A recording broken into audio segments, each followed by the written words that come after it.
All right, so get ready, because today we are going deep, really deep into the world of Fyodor Dostoevsky. Dostoevsky. Yeah, Uh, the guy behind all those like really intense Russian novels that, everyone seems to either love or just get completely lost in. yeah. And we're going to kind of explore why his work, especially like his male characters, Okay. still seem to hit a nerve with so many people, even though he was writing like over 150 years ago. Yeah, what's so fascinating is that Dostoevsky had this uncanny ability to tap into the raw, sometimes uncomfortable truths of the human experience, and that's something that transcends time and place. Totally. And you actually shared an article that really digs into this, right? Right. It looks specifically at why Dostoevsky's writing seems to resonate with men who feel like outsiders or losers, a term we'll definitely unpack later on. Exactly. Yeah. It dives into some of his most famous novels and explores the recurring themes and character types that seem to connect with a certain type of reader. Okay, so let's unpack this a bit. For those unfamiliar, Dostoevsky was a Russian novelist who wrote some of the most psychologically intense and thought-provoking stories ever put to paper. Definitely. We're talking classics like Crime and Punishment, The Brothers Karamazov, and Notes from Underground. Right. And the article we have even brings up this idea of the red pill. You know, that concept from The Matrix where choosing the red pill means seeing the harsh reality of the world? Whoa, hold on. Dostoevsky as some kind of proto-red pill philosopher. Right. That's a pretty bold claim. It is. So let's break this down a bit. What exactly does the article say about this red pill idea and how it relates to Dostoevsky? Well, as it's described in the article, the modern red pill perspective often draws from evolutionary psychology to explain human behavior, especially when it comes to dating and relationships. It suggests that our actions are driven more by primal instincts and evolutionary pressures than we might realize. So ditch the romantic comedies and fairy tales, because it's all about survival of the fittest, even in love. That's a very simplified way of putting it, and the article certainly acknowledges the limitations and controversies of applying evolutionary psychology to complex social dynamics. Yeah. But the basic premise is that we're not as rational as we like to think, particularly when it comes to attraction and romance. Okay, so where does Dostoevsky fit into all of this?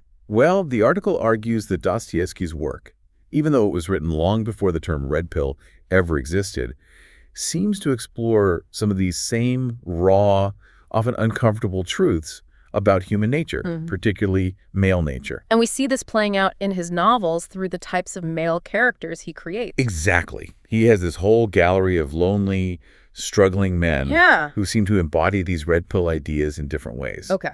Let's start with Poor Folk, for example. Okay.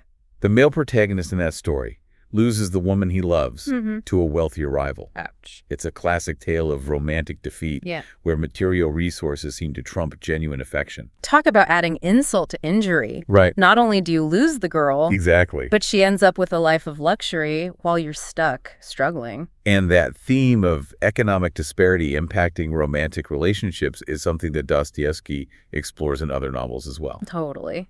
Then there's White Nights, which feels like the original friend zone story. Yes. The protagonist falls head over heels for a woman, but she only wants to be friends. And of course he agrees, clinging to the hope that maybe, just maybe, she'll eventually change her mind. Right. But as we see time and time again in Dostoevsky's world, platonic friendship often masks deeper desires. Yeah. And it's usually the man who ends up heartbroken. Right. In White Nights, her boyfriend comes back into the picture. Yeah. And our poor protagonist is left watching them together, feeling completely rejected. Yes. And the article highlights this recurring idea that for Dostoevsky's characters, being just friends with a woman almost always leads to disappointment and heartache. It's a recipe for disaster. And if we move on to Notes from Underground, we encounter perhaps the most iconic example of the isolated, alienated Dostoevsky character. The underground man, as he's often called, is this bitter, misanthropic guy who has basically given up on life and hides away from society. He lives in a literal basement, cut off from everyone, and stewing in his own resentment. The article actually draws a parallel between him and men today who feel alienated and retreat into online spaces. Almost like a modern-day underground. That's a really insightful connection. Yeah. It suggests that the feeling of being an outsider, of not fitting in with societal expectations, is something that continues to resonate with people. Yeah. Even across different eras and technologies. And then we have Crime and Punishment. Yes. Which takes this idea of male isolation and frustration to a whole other level. It really does. Raskolnikov, the protagonist, is driven by a mix of loneliness, ambition, and this warped sense of justice to commit a brutal murder. It's interesting to consider Raskolnikov's motivations through a modern lens. Okay. Is his alienation something that many young men experience today? Yeah. Could his crime be seen as a reaction to societal pressures, lack of opportunity, or even exposure to extremist ideologies online? It makes you wonder if Dostoevsky was, in a way, anticipating some of the challenges that men would face in the 21st century. Right. And the pattern of troubled male characters continues. It does. Let's not forget Prince Mishkin from The Idiot. Oh, Mishkin. He's often seen as the epitome of the nice guy who finishes last. Right. Despite his kindness and sincerity, the woman he loves chooses a more volatile, even dangerous partner. It's a tough one. Reading The Idiot was actually painful. I just wanted to shake Michigan and say, dude, value yourself. Right. But it does seem like Dostoevsky is exploring this idea that being a good person doesn't guarantee you a happy ending, especially in the realm of romance. And even in Demons, which focuses more on political and social upheaval, we still see this theme of male frustration and violence playing out. Okay. A group of men, fueled by revolutionary zeal, end up resorting to extreme measures, leading to chaos and destruction. So it's not just about romantic relationships. It's about men's struggles to find their place in society as a whole. Exactly. They're searching for meaning, for purpose, but often end up feeling lost and disillusioned. And to round out this who's who of dysfunctional Dostoevsky men, we have the brothers Karamazov. Yeah. This novel presents a whole family of men who are constantly battling each other for love, money, and even just basic respect. Wow. It's like Dostoevsky is showing us the dark underbelly of masculinity, how these internal struggles can spill out and create conflict and destruction. Okay, so we've established that Dostoevsky's novels are full of these complex, troubled male characters. Hitmen. But why? What gave him such a profound insight into the male psyche? Well, it all starts with Dostoevsky's own life experiences. Okay. He faced incredible hardship, including imprisonment, poverty, and a lifelong struggle with epilepsy. That's intense. These experiences undoubtedly shaped his understanding of suffering and the human condition, particularly the challenges faced by men in a society that often values strength and stoicism. That makes sense. So he wasn't just some detached observer writing from an ivory tower. Yeah, he lived through some serious stuff. He did. And that definitely comes through in his writing. The article also points out that his physical challenges might have made him more attuned to the pressures men face to be strong and dominant. It's interesting to consider how his own physicality, especially being a smaller man with health issues, might have influenced his perceptions of masculinity and the ways in which men try to assert themselves in the world. And let's not forget his time in prison. Oh. Being surrounded by other men from all walks of life must have given him a unique perspective on male behavior. That's true. Both the good and the bad. So he wasn't just writing from his imagination. He was drawing from real-life observations of men at their best and worst. Exactly. Wow. So it sounds like he poured his own heart and soul into these stories, exploring these timeless themes of loneliness, desire, and search for meaning. And that's perhaps why his work continues to resonate with readers today. Totally. He tapped into something fundamental about the human experience, particularly the male experience, that transcends time and place. This is where it gets really fascinating. Okay. If Dostoevsky was such a keen observer of male struggles, did he offer any solutions? Did he see a way out of this cycle of loneliness and despair that his character seemed trapped in? Well, the article suggests that Dostoevsky might have seen work and traditional religious values as potential answers to the societal and personal problems he depicted. So was he advocating a get a job and go to church kind of philosophy? Well, it's important to remember the historical context. Dostoevsky was writing during a time of immense social and political change in Russia. He saw faith and hard work as anchors of stability. Okay. In a world that felt increasingly chaotic and uncertain. Okay, so maybe for him, work and religion provided a kind of roadmap, a sense of structure and meaning that helped people navigate the challenges of life. Right. But what about today? Right. The world has changed so much since Dostoevsky's time. It has. Do you think that message still resonates? That's a great question. Yeah. The article presents Dostoevsky's perspective. Okay. But it also encourages critical thinking. Okay. It challenges us to consider whether these traditional solutions still hold weight in our modern, often secular world. So it's not about blindly accepting Dostoevsky's views. No. It's about engaging with his ideas, wrestling with them, yes, and seeing what insights might still be relevant to us today. Precisely. And even if we don't fully embrace his solutions, Dostoevsky's work offers profound observations about the human condition. Yes. His characters grapple with loneliness, alienation, the search for meaning. These are universal themes that transcend any particular time or place. Exactly. And that's why his books still feel so relevant. Yes. Even though they were written over 150 years ago. Right.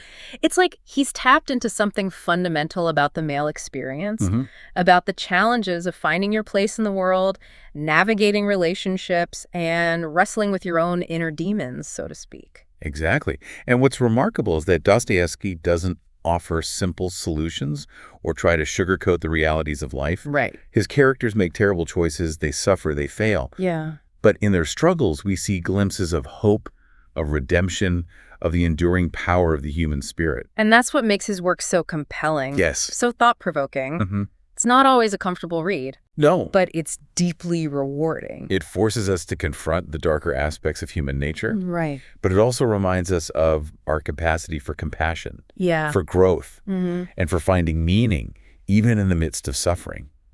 And if we connect this to the bigger picture, Dostoevsky's work invites us to look beyond simplistic answers and easy solutions. Right. It challenges us to grapple with the complexities of life, to acknowledge the struggles, but also to recognize the potential for growth and transformation. Exactly. Right. So it's not about finding a quick fix or blaming society for all our problems. It's about taking responsibility for our own lives, for our choices, and for finding meaning in the face of adversity. And that's a message that resonates deeply with many men today who often feel pressure to be strong, successful, and in control. Dostoevsky's characters and their vulnerability and their failures remind us that it's okay to struggle, to question, and to doubt. Yeah. It's often in those moments of darkness that we discover our greatest strengths. Okay, so we've explored the dark side of Dostoevsky's world. Yes. Those lonely, struggling men who populate his novels. Right. But we've also uncovered some hopeful insights. This idea that even in the midst of suffering, there's potential for growth, for redemption, for finding meaning and purpose. And that brings us to a crucial question. Okay. If Dostoevsky were alive today, how would he portray the struggles of men in the 21st century? Ooh, good question. What new challenges would his characters face? Yeah. What underground spaces would they inhabit? That's a fantastic question. Yeah. It makes you wonder if his insights into the human condition, especially the male condition, are even more relevant now than they were in his own time. And that's exactly what we'll delve into next. Right. So picking up where we left off, let's imagine Dostoevsky wandering the streets of, like, New York City or scrolling through Twitter. Okay, yeah. What would capture his attention? I'm trying to picture him in, like, a coffee shop with his laptop open. And, like, you know, just surrounded by people glued to their phones. Yes. Yeah. It feels like that modern sense of isolation, even in a crowded room, would be right up his alley. Totally. And remember, we were discussing how Dostoevsky saw work and religion as potential solutions to the problems his characters faced. Yeah. But how would those themes translate to our modern world? Okay, let's start with work. Okay. Dostoevsky himself went through years of, like, hard labor in Siberia. Right. So it wasn't just some abstract concept for him. No. The article suggests that he saw work as a way for men to find dignity and purpose. Yes. To channel their energy in a positive direction. Dostoevsky emphasized that work wasn't just about survival, but about contributing to something larger than yourself. that resonates even more today with the rise of quiet quitting and the search for meaningful careers.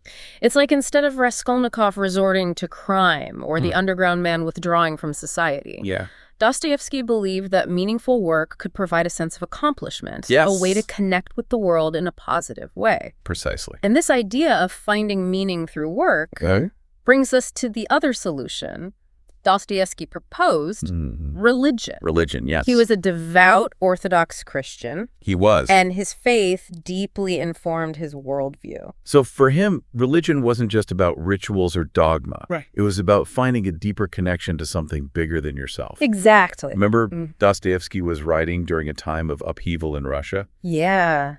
He saw faith as a source of moral guidance. Okay. A framework for navigating the complexities of life. It's fascinating to consider how that translates to our current world, where traditional religious beliefs are often questioned or rejected. Yeah, it makes you wonder if Dostoevsky would be writing about characters grappling with a crisis of faith, searching for meaning in a world that feels increasingly secular. Or maybe he'd explore how people try to fill that void with other things, like consumerism, social media, or political ideologies. Those are brilliant insights. Yeah. It highlights the enduring relevance of Dostoevsky's work. Totally. Even though the specifics of our struggles may change, those core human needs for meaning, connection, and a sense of belonging remain constant. This all ties into a point the article made about Dostoevsky's proposed solutions, work and religion. Right. It doesn't offer a definitive answer on whether those solutions are still valid today. Right. It's more about prompting us to think critically and engage with these ideas in a modern context. Precisely. Dostoevsky's work doesn't provide easy answers. Right. It challenges us to grapple with life's complexities, to confront uncomfortable truths, and to find our own individual paths to meaning and fulfillment. So it's not about saying, here's the answer, go do this. Right. It's about inviting the reader to think deeply about these questions and wrestle with them on their own terms. And that's what makes his work so timeless. Right. Those big questions about the nature of good and evil, the search for meaning, the challenges of human relationships. Those are things that people have been grappling with for centuries. It's like even though his characters lived in 19th century Russia, they're still dealing with very human, very relatable struggles. Yeah. And that's why their stories continue to resonate with us today. Absolutely. And even if we don't agree with all of Dostoevsky's ideas or conclusions, his work forces us to confront our own beliefs and assumptions. It challenges us to think more deeply about the world and our place in it. I'm thinking about some of the more uncomfortable aspects of Dostoevsky's work. The darkness he explores in his characters. There's crime, violence, a lot of suffering. Right. Was he trying to shock his readers? Or was there a deeper purpose to all of that? That's a really perceptive question. Yeah. Dostoevsky wasn't afraid to delve into the darkest recesses of the human psyche. Okay. He believed that true understanding required confronting both the light and the shadow within ourselves. So it wasn't just about sensationalism. It was about forcing his readers to confront uncomfortable truths about human nature. About the potential for both good and evil that exists within each of us. Exactly. And that's something that sets him apart from many writers. It does. He doesn't shy away from complexity. He doesn't try to sugarcoat things. And in a way, I think that makes his work even more hopeful. Cool. Because if we can acknowledge the darkness, if we can confront our own demons, then maybe we have a better chance of overcoming them. That's a powerful insight. It suggests that true strength lies not in denying our flaws and vulnerabilities, but in confronting them head on.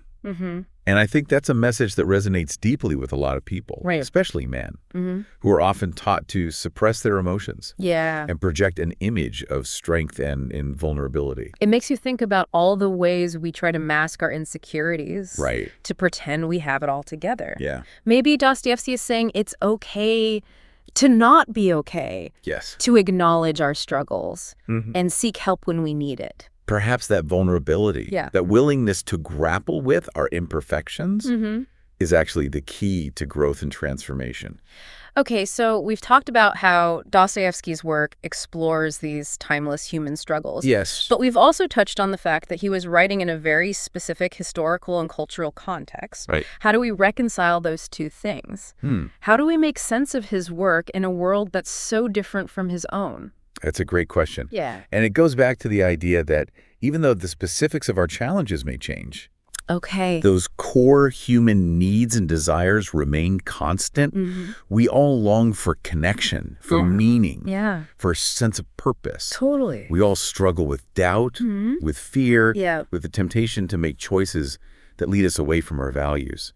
So even though Dostoevsky was writing about 19th century Russia, the themes he explores are still relevant to us today. They are. We might be dealing with different social norms, different technologies, different political landscapes, but those fundamental human experiences still resonate. Exactly. And that's what makes his work so enduring. It's not just about the time period or the setting. It's about tapping into something deeper, something universal about the human condition. And that brings us back to the question we posed earlier. Okay. If Dostoevsky were alive today, how would he portray the struggles of men in the 21st century? Right. What new underground spaces would his characters inhabit? I think he'd be fascinated by the digital world. And the ways in which technology shapes our lives. He might write about characters who are consumed by social media, struggling to find genuine connection amidst the noise and superficiality of online interactions. Oh, I can totally picture a Dostoevsky character going down a Reddit rabbit hole, lost in a sea of conspiracy theories and online arguments. Yes. Or maybe he'd create a character who's addicted to online dating, constantly swiping and searching for validation, never finding true intimacy. Those are brilliant ideas. Yeah. It shows how Dostoevsky's themes of isolation, alienation, and the search for meaning could easily be applied to our modern digital landscape. And it makes you wonder what Dostoevsky would say about some of the other challenges men face today. Things like the pressures of masculinity, the changing roles of men and women in society, the rise of mental health issues among young men. Those are all incredibly relevant issues. Dostoevsky was always interested in exploring the societal forces that shape individual lives. And I think he'd have a lot to say about how those forces are impacting men in the 21st century. It's like he was a cultural anthropologist in a way. Always observing and trying to understand the complexities of human behavior. Absolutely. And his work continues to offer us this rich tapestry of insights into the human psyche. Both the light and the dark. It challenges us to think critically, to question our assumptions, and to engage with the world in a more thoughtful and compassionate way. This has been such a fascinating conversation. It has. And I feel like we've only just scratched the surface of what Dostoevsky has to offer. It's true. His work is like an endless well of insights and provocations. And speaking of provocations, I think it's time to move on to our final question. The one we've been building towards this entire time. We've talked about how Dostoevsky's work resonates today. We've explored his themes. And we've even imagined how he might approach modern issues. But there's one question we haven't answered yet.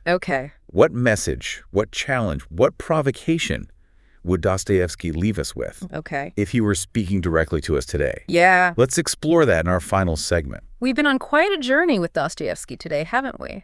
Exploring his characters, his life. It has been quite a journey. And how his work still speaks to us like across centuries. It's like we've been trying to decipher a message in a bottle tossed from the 19th century into our digital age. Okay, so now for the ultimate decode. If Dostoevsky could sit down with us right now, what would be his message for the modern man? Based on what we've discussed, I think he'd challenge us to confront the ways we try to escape our own reality. He might point to those underground spaces we create, whether it's the echo chambers of the internet or the walls we build around our own hearts. It's like those moments in his novels where characters isolate themselves, convinced they're misunderstood geniuses or victims of circumstance.